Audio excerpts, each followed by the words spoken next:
Hello everyone. Today I invite you to explore Chimamanda Ngozi Adichie's The Thing Around Your Neck, a short story prescribed in your syllabus. This session will focus not only on migration as movement, but more importantly on the inner emotional turmoil of living between two worlds, people who are trapped in these two worlds, taking Akunna as a central character. Let's focus.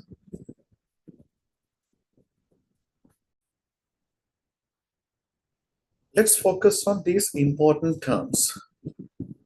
Before we start studying the story, these terms are, knowing these terms are quite essential, so that I'm going to have a discussion on these four terms before we begin. Diaspora. What is diaspora? Something common.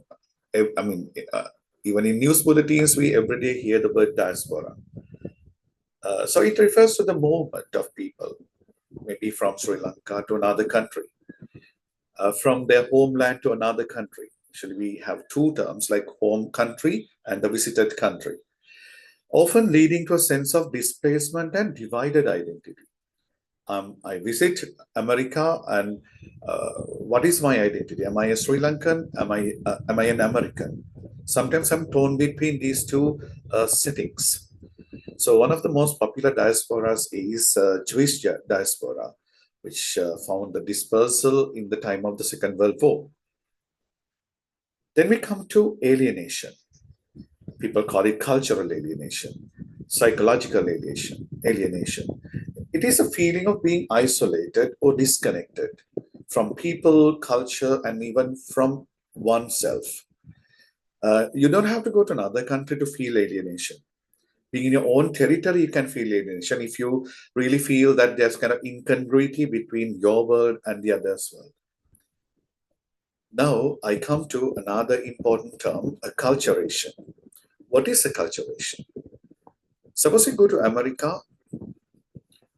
Visiting America means that you are visiting to a totally different culture. There you meet people, meet cultures, you experience different food, outfits, and some relationships as well. Somehow or the other, inevitably, you have to adapt to certain situations. You need to be resilient there. To survive, you change certain cultural aspects and adapt yourself into that culture. That does not mean that you're totally going to turn into that particular culture. For your survival of work, relationships, and even for your I mean, roaming in nature, for all you need to change slight a bit compared to your early life.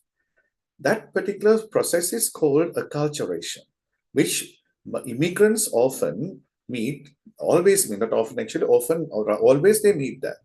Then what do you mean by assimilation? It goes a step further.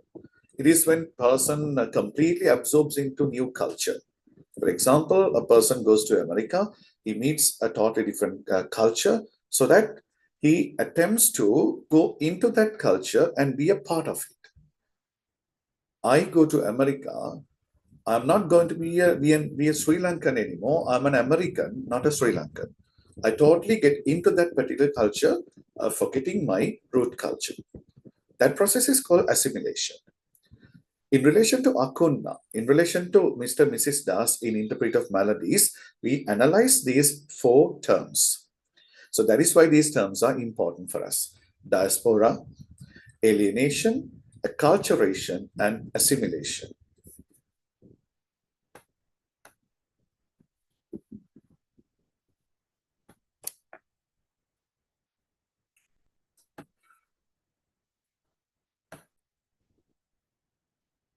Okay, in this presentation, I use two central metaphors. One is the tether, and the other one is the void. Tether and the void. The tether represents emotional connection, memory, identity, belonging. The void represents emptiness, loneliness, disconnection, and psychological absence. Now, probably you know a tethered goat. Tethered goat, right? Goat has a rope. That is what you call tether. So the goat can roam around. There is a limitation. So you can't rather break that rope and move.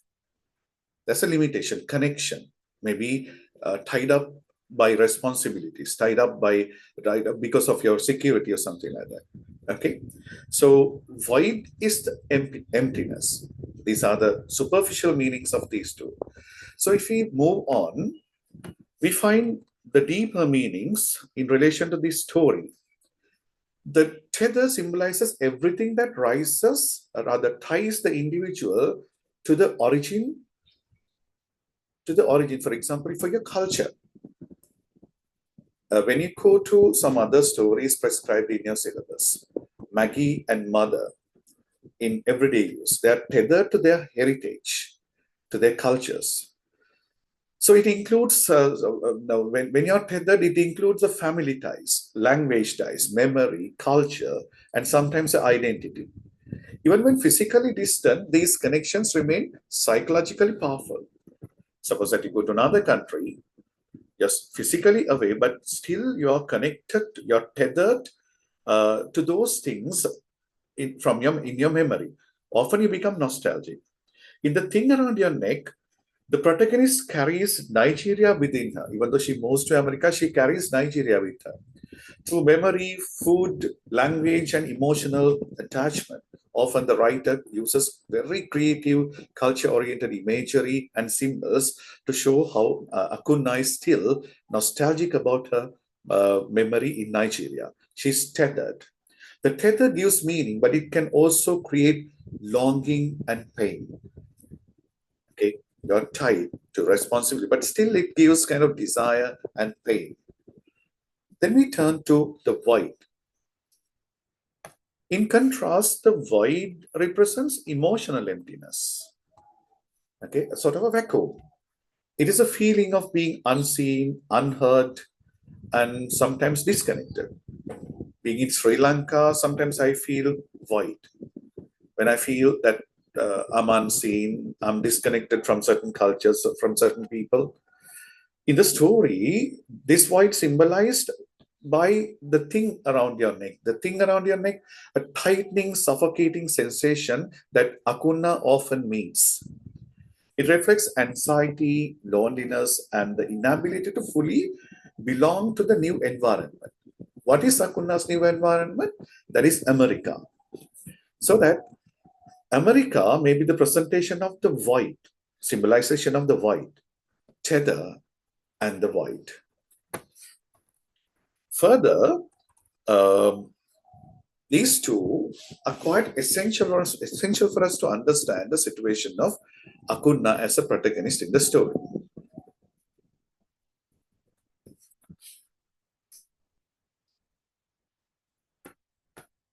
Let's move to the next.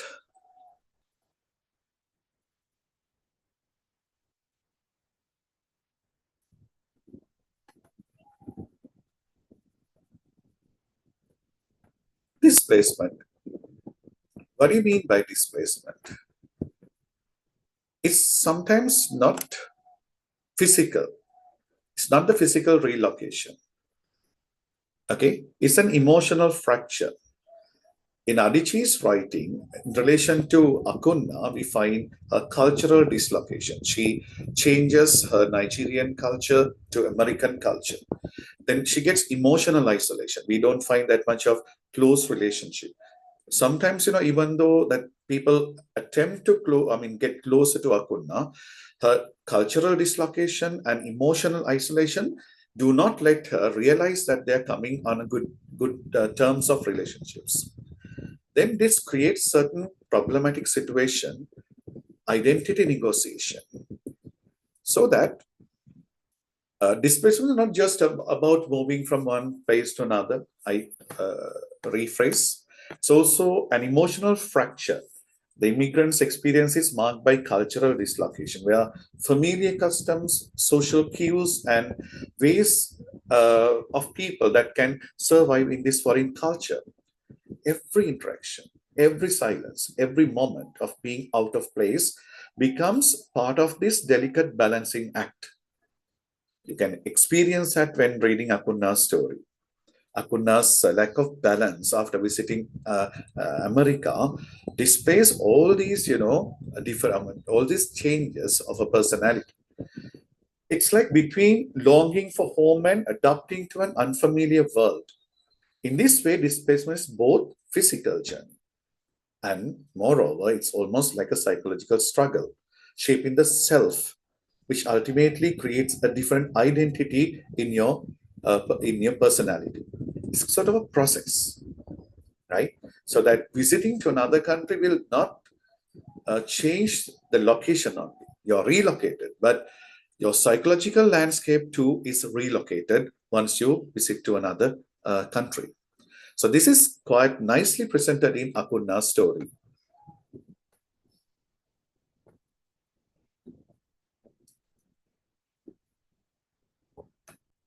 Next. Next is the calibration of identity. How a person migrates to another country and what is the process of change of identity. Surviving as an immigrant requires a careful, almost surgical calibration of identity. Okay, I need you to focus on Akunna's character, and we can get some experience in relation to Das family as well. Upon entering a new culture, the individual often experiences total resistance. You don't like to change.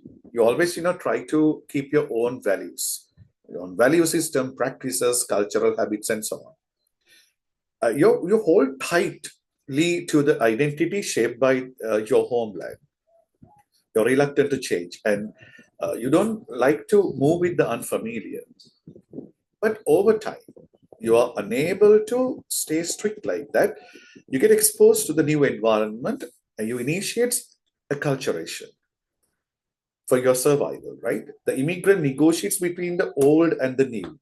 Old and the new. In Akunna's case, Nigeria and America. Selectively adapting behaviors, values, and social practices to navigate daily life. That's quite essential for you to understand. How Akunna tries her level best to keep that navigation for survival. This is sort of a delicate balancing act where the self is continuously reshaped to maintain a sense of belonging without losing all ties at home, right? Ties to home, we try to keep all these family connections. In Akunna's case, we know that there are certain issues, right? How she is attempting to be away from direct communication with the family. But again, that we see that she's not totally away from home. She realizes her parents' inclination to get money from Akunna, but Akunna often tries her level best to live in the memory. Often, we find that she goes back to Nigerian experience. Whatever she sees, for example, at the restaurant, when she sees people waste food and keep some money as a compensation for that, she walks back to her memory, Nigerian memory, and she tries to compare this. This is always in a juxtaposed in her memory. We can avoid that. She can't avoid that. So that again showcases how still that she's acculturated. She doesn't want to move away from that particular culture. Finally, as you see in the picture, finally, there is a situation of the immigrants that they can't avoid getting into the other end of it, like assimilation. Some achieve total assimilation, integrating fully into the new culture. I don't say that everyone does it, but many for survival in this particular world, economy, world, culture, changing landscape of the world, some are helpless, and so that they can't rather keep the tether, they break it and go into the landed culture. So it's kind of survival, like not about the physical adaptation, right? It's about mastering the internal negotiation of identity, bridging the gap between past and present, homeland and hostland. You try to balance these two. Akunna's journey in the thing around your neck illustrates a complex immigrant survival mechanism, which requires careful calibration of identity. When she first arrives in America, she experiences a total resistance. You can see that, right? One very good example is uncle's experience. Uncle's sexualized attention to her, and how she resists that. When he says America is give and take, she sarcastically looks down upon that. She becomes she shows that she's firm, that she's not going to get into that. Okay, when she first arrives in America, this experience, the resistance is experienced. But I mean, because she holds tightly to Nigeria. Then, as time passes, Akunna undergoes partial acculturation. You can see that when the story moves, you can see that how she partially adapts herself to American survival. She negotiates her identity, learning to adapt to certain expectations of American life while still maintaining her cultural roots. You often find when she meets a boyfriend, and she doesn't want to be examined as an exhibit, because often people when they come to know they're coming from African countries, they become kind of an exhibit. So that she did not want that, because she did not want to make it a comparison, white and black comparison. Since he did not do that, of course, we find that Akunna has some sort of attraction to him. Yes. Unlike full assimilation, Akunna retains the imprint of her homeland in her thoughts, memories, and sense of self. Her experience shows that immigrant survival is not just physical, it's a psychological journey of identity. But to Akunna, it's not going to be a simple struggle. It's a very complex psychological struggle. Throughout the story, even the reader experiences that psychological struggle. We always, find that Akunna's ambiguity of decisions, ambiguity of behaviors. We are unable to justify why she's behaving like that. Once we find that the partner is trying his level best to be good to her, but her reaction is a little opposite. So even the reader finds it difficult to realize the behavior of Akunna. Now this explains that in the transformation, in the point of inversion, a psychological turmoil, psychological ambiguity can be seen. So this is quite important for you to report in your answers as well.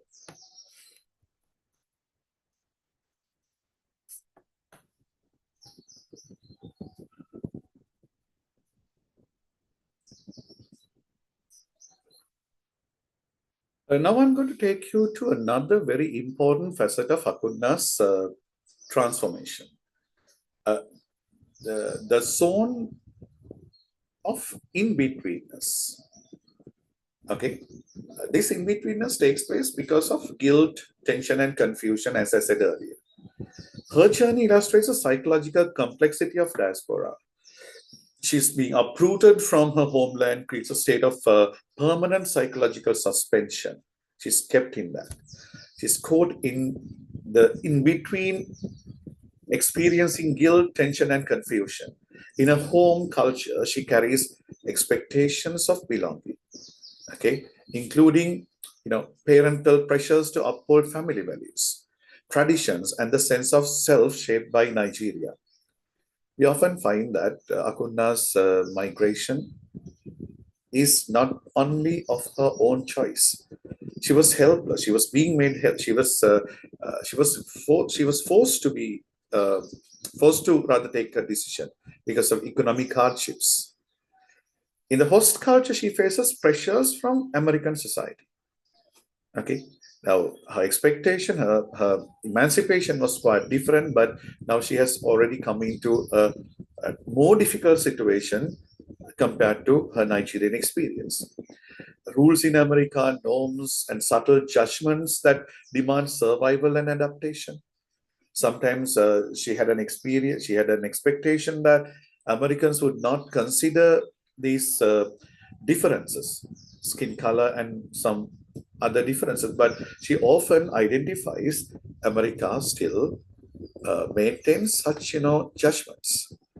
All right, when she was walking hand in hand with the boyfriend, that people had queer looks at them rather. so that she has to navigate these dual pressure forces. She into careful negotiation of identity. That was also another important point. Identity crisis that Akunna had. She must balance who she was with who she needs to be.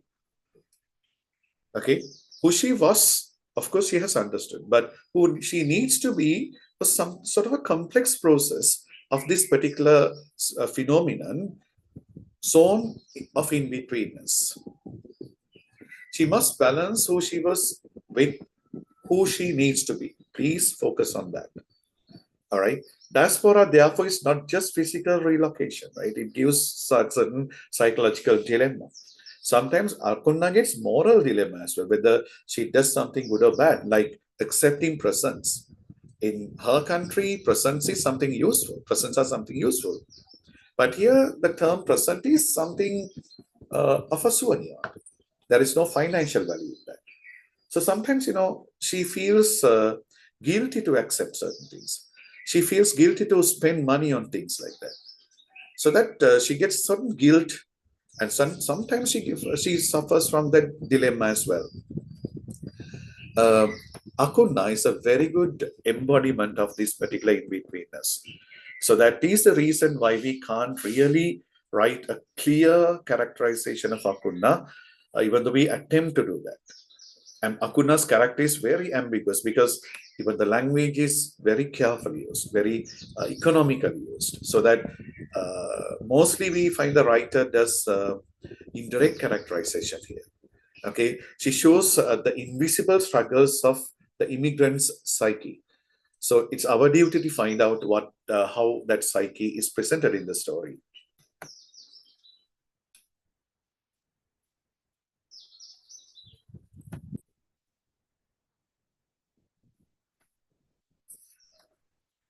Next, isolation as a compound pressure system. Focus on the illustration. This illustration showcases Akunna's experience. In the thing around your neck, isolation acts as a compound pressure system, building tension on multiple levels simultaneously. Okay, that is why sometimes we are unable to express the present Akunna psychology. It's kind of very complex compound pressure system. First, there is social and cultural dislocation, as we experienced earlier. Akunna enters a society whose norms, expectations, and ways of interacting feel foreign, creating a barrier between her and the world around her. Second, interpersonal alienation. Often we find that Akunna's relationships put her into further trouble, like relationships feel strained or distant. She struggles to connect with others, experiencing a profound sense of invisibility and detachment. Often we find that this detachment is presented in the story. And invisibility of a Black immigrant, that particular feeling gives Akunna uneasiness. At situations of that nature, intermittently she reports that there is something around her neck, which gives kind of shocking effect. Third is the internal emotional isolation, social cultural dislocation, interpersonal alienation, relationships, and internal emotional isolation. This too intensifies pressure alone in her thoughts. In her thoughts, often we find that she keeps reporting some of the complex emotions she gets. Okay, there she reports there is something around her neck. Akunna contends with longing, fear, and quiet pain of a separation from home. Together, these layers of isolation compound, shaping her experience of diaspora. Okay, any person would go through this particular process. And it will force her into a continuous negotiation of identity. The thing around her neck becomes a symbol, not just of physical distance, right? But of the emotional and psychological weight of living between two worlds. So you can understand people go to such countries to get released from some of the problems, burdens they have. But what if that visitation creates another burden to your life, maybe a greater burden to your life, which can make psychological confusion in you, that will further put you into trouble.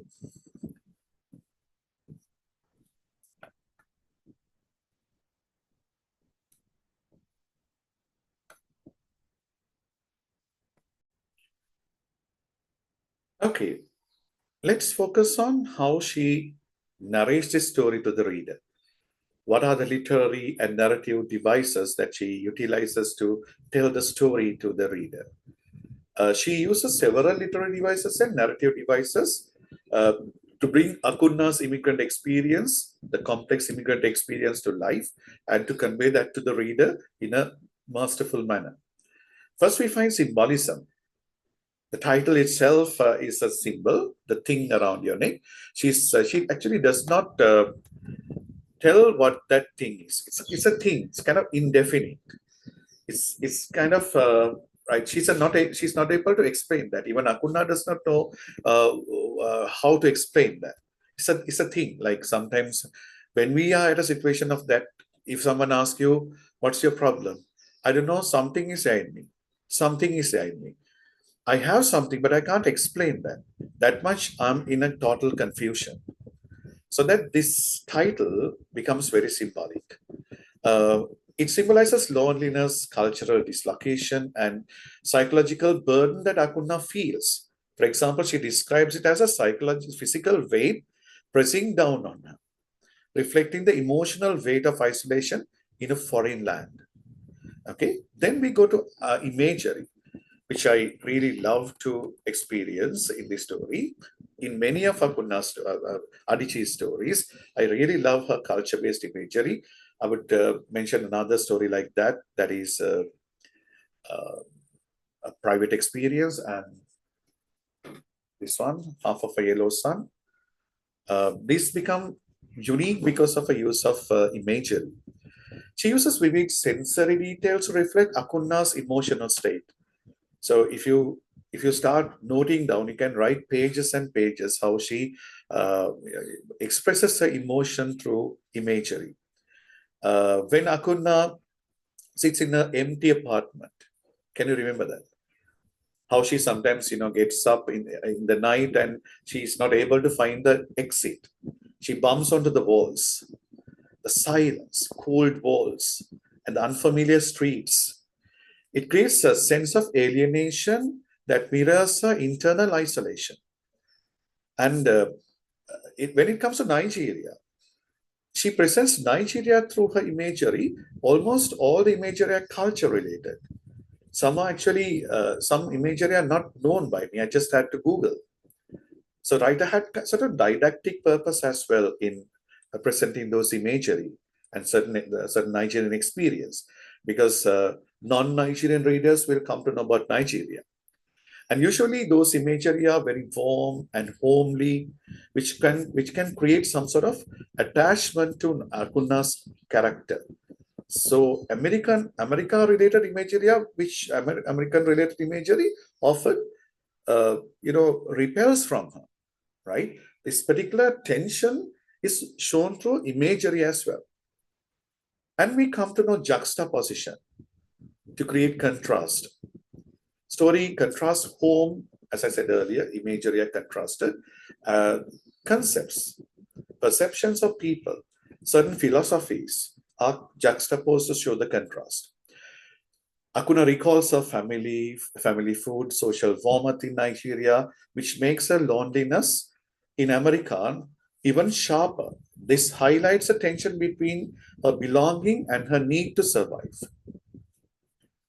So let's focus on the next, internal monologues. In the story, very subtly, Adichie includes internal monologues, which often is parallel to Akunna's real self.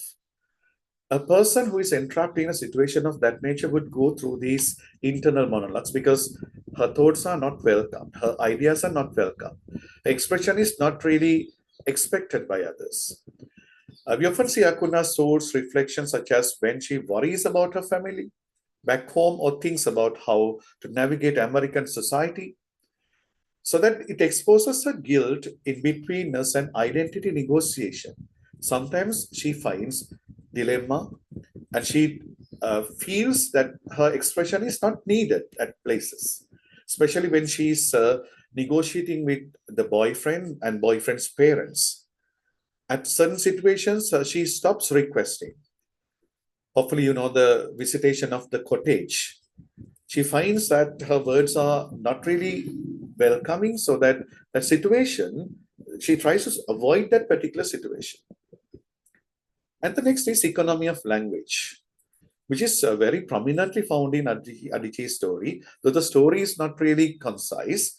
Uh, Adichie's protagonist, Akunna's expressions are very economically presented, which mirrors Akunna's emotional restraint. And short, precise sentences are used by Akunna. She conveys intense feelings through them and explicitly naming them, showing how she internalizes her struggles. With the struggle, we don't find that she comes up with long dialogues. It was there in Cat in the Rain as well, the wife's emotional tension and how she restrained her dialogues. But in the latter part of the story, wife changes into a person who speaks a lot. In Cat in the Rain by Ernest Hemingway. The next one is foreshadowing. In the early story, small moments hint at future. What is going to happen to Akunna in the future? Such as her first encounters with different strangers. And can you remember the hot dog incident? The mustard nauseated her, which shows the rejection of that culture.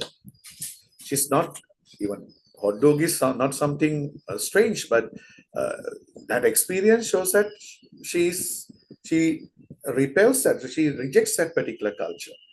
It foreshadows that this Akunna is not going to assimilate to this culture. Okay, and she will find these adaptation problems. And another experience, Akunna's reluctance to accept uncle's view. America is give and take.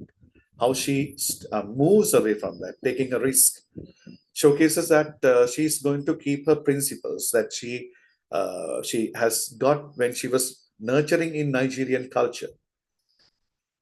Then we go to cultural references, which are very importantly presented in the story, which may be having kind of didactic for purpose.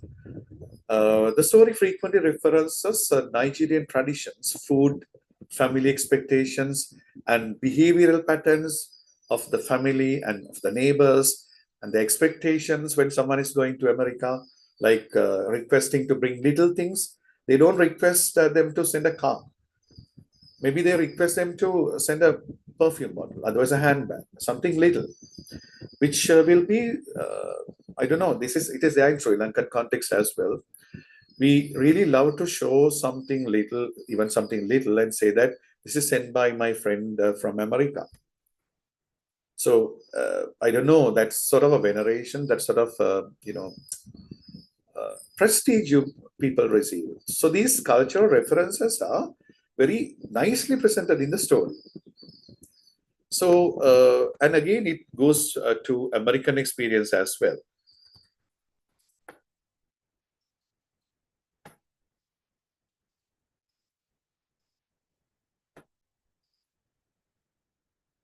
Next, one of the most suggestive literary device is a narration. Okay, the narrative technique, the perspective rather. The form embodying cycle. This forms embodying psychology, the architecture of second person narrative. That's the title of the slide. You. What do you mean by you? Often we know that it's the second person narration. Very rarely we find second person point of view in narratives, but in post-colonial, postmodern narratives, often we find that. This is not, the story is not narrated only with the second person narration. Intermittently, the writer utilizes third person limited narration as well at certain places. Okay. So why do you think that this is used? What is a use of the second person narration? if I say that you, I address you, even the reader has some sort of a responsibility to respond to these, the actions, response to the actions going on the story. It gives kind of intimacy and immediacy. Addressing Akunna directly bypasses observational distance, drawing the reader directly into her emotional state. Reader is not an observer. In some stories, we know that the reader becomes an observer, listener. But here, the reader is involved in the emotional interaction of the characters, because I feel that I am Akunna. I feel that the narrator addresses me. So therefore, you narration, otherwise second person narration, is quite effectively used in this particular narration. Then enforce complicity. The reader is commanded to experience the alienation, loneliness, and unfulfilled desires as if they were their own. We feel Akunna's alienation. We feel Akunna's loneliness and unfulfilled desires, because directly the narrator addresses us and put us into the situation of Akunna. Then the third is structural suffocation.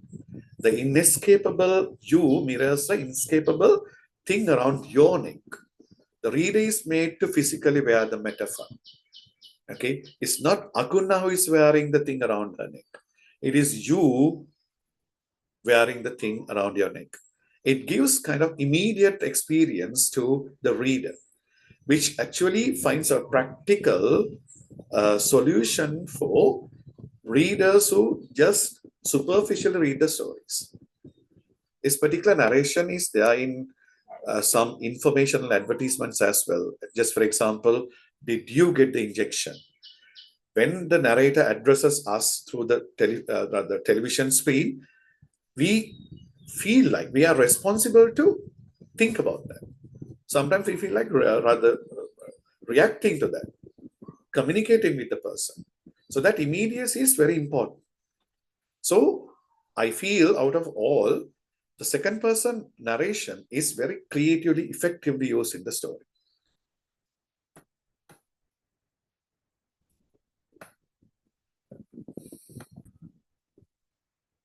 Okay, let's focus on the characters.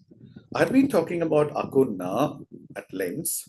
So this will be sort of a repetition for you, but I feel like, giving this, this will be kind of summary of Akunna's character. She's the narrator of the story, told in second person. Actually, I have a little problem with she's a narrator. At times, I feel that she acts as a narrator and told in the second person, you, which creates immediacy and psychological depth. A young Nigerian woman who wins the American visa lottery and traverses the US with the hope of better life, experiences isolation and cultural dislocation and emotional alienation as she struggles to adapt to life in America. Her internal conflict reflects the diasporic experience of people who are caught between these two worlds. Not only Nigerian American diaspora, maybe this will be the experience of Sri Lankan Indian, Sri Lankan American diaspora as well. Sri Lankan Indian American, Sri Lankan New Zealand. Mostly people complain after visiting that particular culture. So this will be of a kind of ubiquitous experience of people who migrate, who do deliberate migrations, voluntary migrations, even in involuntary migrations as well, to other countries when they find difficult to cope up with their identities. And she experiences isolation, as I said. Then her internal conflict reflects a diasporic experience. After that, she represents responsibilities, expectations as a girl. And when she comes to America, her parents had a serious request, even though it was not worded. With the indirect characterization, we come to know that her parents, relations, and neighbors have serious expectations. She is to be responsible to fulfill those expectations. While she was working as a waitress in Connecticut, can you remember that experience? So it feels invisible. The metaphorical, the thing around your neck symbolizes weight of loneliness and psychological burden she carries while she is attempting to fulfill these responsibilities. She tolerates because she has responsibilities on the other end. In the tether, here we find the void. Tether suggests a lot of responsibilities. So even though she feels uneasy, she has to cope up with this particular culture. Then we move to Akunna's uncle. Even though he has a brief visitation to the story, he plays a very, very important role. In absence, also, we find that he plays a great role. Relative, but he's not the biological uncle to Akunna. He offers accommodation and advice about America, and I think that he is the one who suggested her to apply for green card lottery as well. They represent the power dynamics, gender and power dynamics, and vulnerabilities of immigrants living in America. And it says that even though he's happy about the area, geography that he lives in, he has certain quiet complaints about the situation, like how people comment about losing squirrels, believing that Africans are cannibals, and how his wife moves to another area to color her hair. It showcases that here we find only white people are served. Okay, that particular segregation is there in this area. Okay, and he presents the conflict as well, right? Like he sexually harasses and tries to force Akunna, exposing hypocrisy. Okay, ultimately we come. Even I got disappointed after reading that particular line for the first time. He betrayed and he exploited Akunna at her most help needed situation. Even though that they shared the same nationality, okay, same skin color, we find the human hypocrisy in uncle. That betrayal forces her to leave his home, making her further helpless. And that increases her isolation as well, compelling her to survive independently. In a way that her survival journey, her transformation starts from that. Okay, in that particular process of transformation, rigidness to transformation, and you come to acculturation and assimilation. Acculturation process is started after uncle's behavior. Okay, and he philosophizes his own fact. America is to give and take. So Akunna is unable to believe that fact. And she doesn't want to believe that as well. Then we go to Akunna's boyfriend, the partner. He's an unnamed white American partner. Usually we find these unnamed partners in many of the literary texts. So sometimes in articles it says that they are not given any name because they may be like every man, any white man. But I feel that this man has certain uniqueness in his characterization. Okay, he's not like other white men.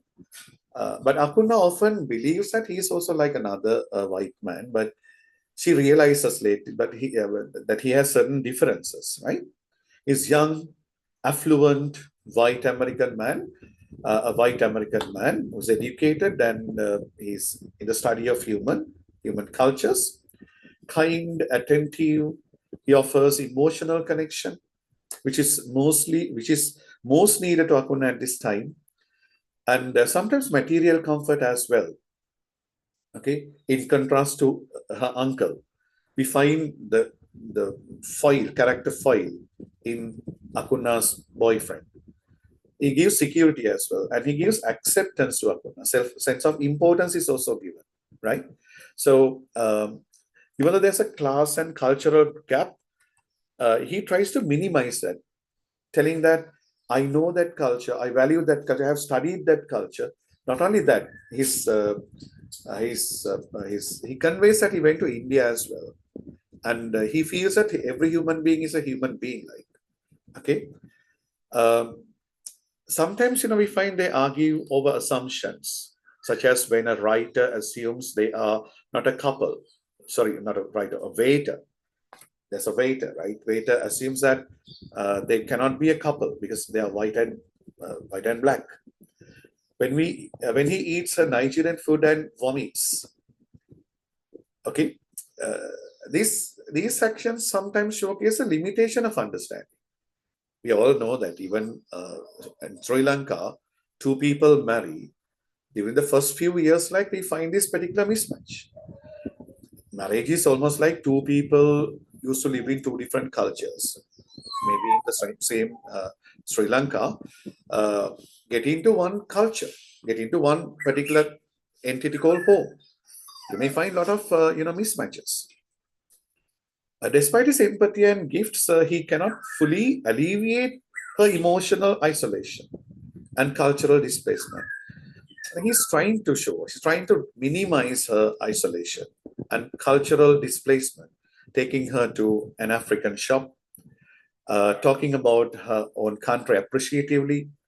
And again, Akunna says that he never asked me whether how my hair can be maintained, whether certain people of Africa know English. It did not take me as an exhibit. Okay, but still, Akunna's confusion or a moving, what do you call that, moving transformation towards assimilation does not allow her to fully believe this particular man. The boyfriend buys gifts she does not want sometimes. I told you earlier as well. So sometimes she gives these presents to send home and offers to fly them both to Nigeria. But she doesn't like that. Akunna insists she must go alone, highlighting her independent resolve. Akunna doesn't want to get help, which I find she makes a totally different character to Mrs. Das in Interpret of Melodies. Often we find that Mrs. Das is more dependent than Akunna. Akunna is mostly automated in her decisions, right? She keeps that authority. She keeps that authority and she always, values her freedom, independence in getting decisions. And the boyfriend's parents, even though they are in brief mentions, they too play a great role in the story. They appear when Akunna meets them, portraying white American norms and societal etiquettes. Their meeting, their food cultures, how they talk, how they introduce the son. And there Akunna realizes that there's kind of friction between her son, the boyfriend, and the parents, emotional and communication gap between them.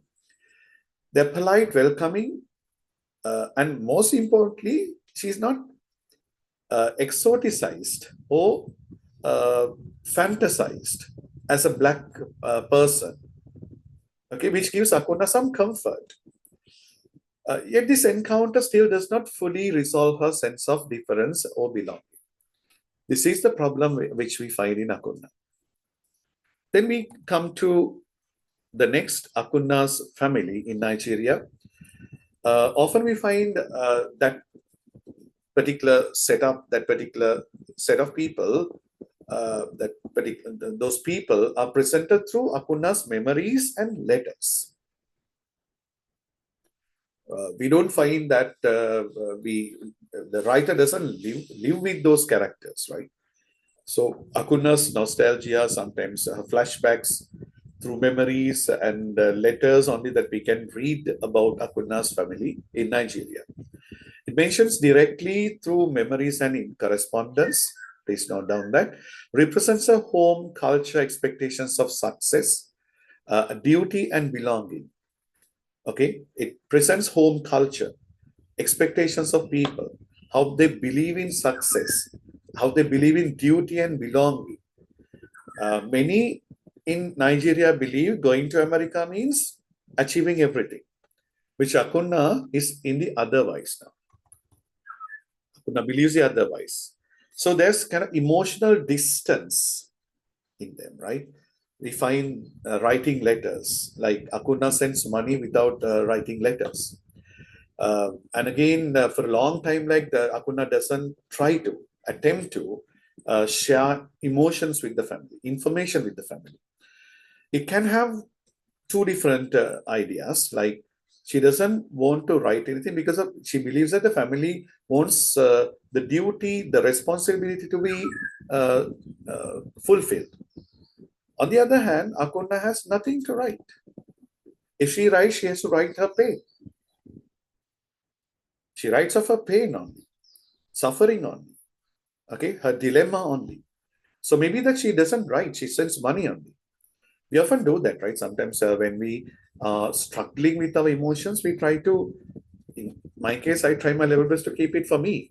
I don't reveal that to my loved ones because I know they would suffer. Okay. That's quite essential for you to remember. So I think we have come to the last point of this video. I would like to conclude it with this note. The thing around your neck presents the immigrant experience as both a physical journey and a deep psychological struggle. That was the first thing I mentioned. So you remember that, right? Through Akunna's story, we see how diaspora creates a state of in-betweenness, where the individual is suspended between home and host culture. Home, the tether, host culture, the America to Akunna is a void. But somehow she has to stay there for survival. This displacement leads to isolation as a compound pressure system, right? It's not just one little action. It's a system. Emotional isolation, isolation from relationships, and your emotional struggle, everything ultimately decides your personality. Social and cultural dislocation is one. Interpersonal alienation, internal emotional loneliness, all symbolize the change of a person mentioned in the thing around your neck, taking Akunna as a character. To survive, the immigrants must engage in a continuous calibration of identity, moving from resistance to partial acculturation, but never fully achieving complete assimilation. Akunna remains caught between two worlds, in-betweenness, negotiating who she is and who she must become. Through powerfully presented narrative literary devices, she tells a beautiful story to the reader. She uses second-person narration, symbolism, imagery, and juxtaposition for contrast to tell this story in a vivid manner. Adichie brings his psychological tension to life, making the reader experience the weight of diaspora firsthand. It's actually, now this has many functions like this. I can rather mention it has kind of feminist approach of literature. It has a Marxist approach of literature. I find this has didactic approach as well because this gives much education for people. Suppose that someone is to migrate to another country, someone has high hopes, a high expectation of migrating to another country, would have something to rethink. All right. So that Adichie may be thinking that this would educate people and people would not jump into that fire again. Otherwise, they will adapt themselves. Once they go to another country, they know that this is a situation. So they are well armed when they move to other countries. So that is why this story is important. It has many perspectives, didactic perspective, Marxist perspective, and feminist perspective, and the formalist perspective as well. Like we learn language devices, language expressions as well, right? Ultimately, the story reveals that immigration is not just about moving to new cultures. Okay, we all had that. Even I had that actually. We believe that immigration is immigrants always, find a new location. But we don't rather consider immigrants always find a new psychological location. They have new psychological geography which they have to tackle. It's about living in a constant state of emotional negotiation, cultural tension, and identity transformation. The immigrant narrative offers no easy resolutions, only an ongoing negotiation of self. So, this is the end of my presentation. These are the references I went through. So, thank you very much for listening to me. Hope to see you in another new video. Thank you very much.